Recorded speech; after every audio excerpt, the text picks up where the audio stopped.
विद्यार्थियों, आज भारतीय चित्रकार यामिनी राय के बारे में अध्ययन करेंगे। यामिनी राय का संपूर्ण समय काल है वो 1887 से 1972 तक रहा है। यामिनी राय अपने जीवन काल में ही बहुत प्रख्यात हो गए थे, लेकिन इससे पहले उन्हें काफ़ी कटु अनुभवों से गुजरना पड़ा। उनका प्रारंभिक जीवन एकांकीपन व हताशा से भरा था।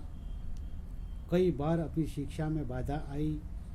उन्हें कभी किसी मुद्रक के यहाँ एवं किसी वस्त्र व्यवसायी के यहाँ नौकरी भी करनी पड़ी। ये उनके लिए परीक्षा की घड़ी के दिन थे, पर निर्धन होते हुए भी साहस एवं निष्ठा के साथ कला साधना में निरंतर लगे रहे। अंततः उन्हें सफलता मिल ही गई और आज आधुनिक भारतीय कला के अग्रगामी कलाकारों विचारकों में अपना स्थान प्राप्त किया। यामिनी राय का जन्म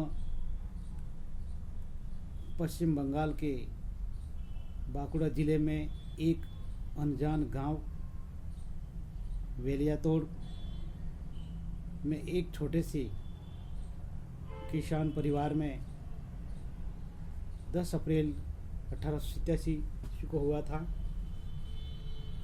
बंगाल के अपने सामाजिक और सांस्कृतिक परिवेश के ग्रामीण जीवन की विविधता को उन्होंने अपने आरंभिक जीवन में देखा था।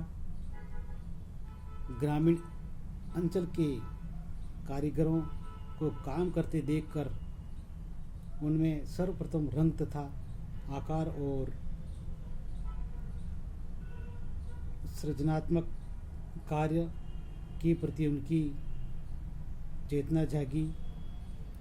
भाग्यवंश उनके पिता रामरतन राय एक उदार व्यक्ति थे और उनमें अपने पुत्र को कलाकार बनने की प्रेरणा देने की दृष्टि थी। यामिनी राय ने 16 वर्ष की आयु में गवर्नमेंट स्कूल ऑफ आर्ट्स में प्रवेश लिया। तत्कालीन कलाधारा में संतोष प्राप्त नहीं हुआ और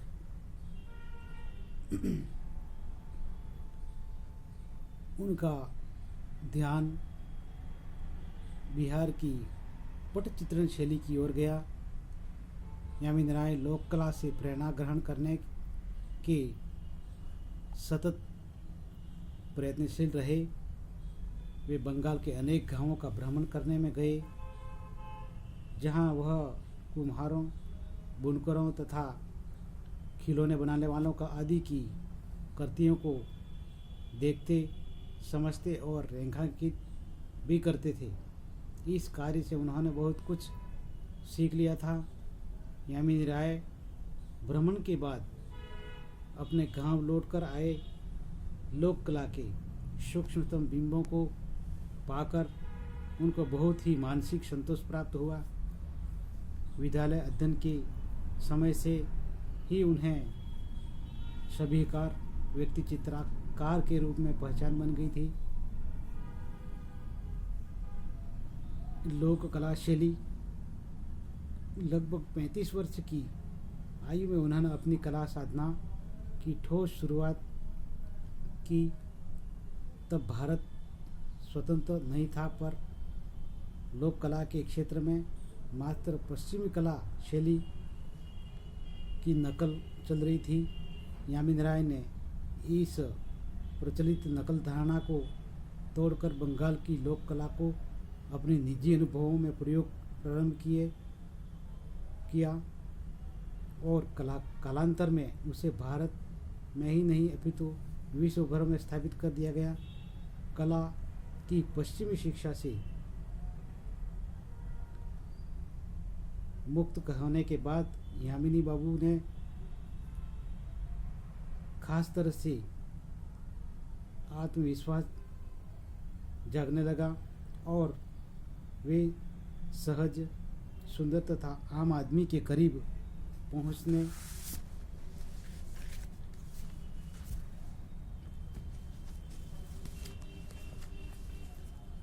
के प्रयास में कला शैली की साधना में लीन हो गए। उन्हें अपने देश की माटी के कण कण में श्रेष्ठ कला के तत्व पाए। इसके विपरीत इनके मन में पश्चिमी शैली के प्रति घृणा के भाव भी जागृत हुए। वे बंगाल के आदिवासी जीवन तथा विविध रासलीला के पात्रों की भंगिमाओं और वेशभूषा की ओर आकर्षित हुए।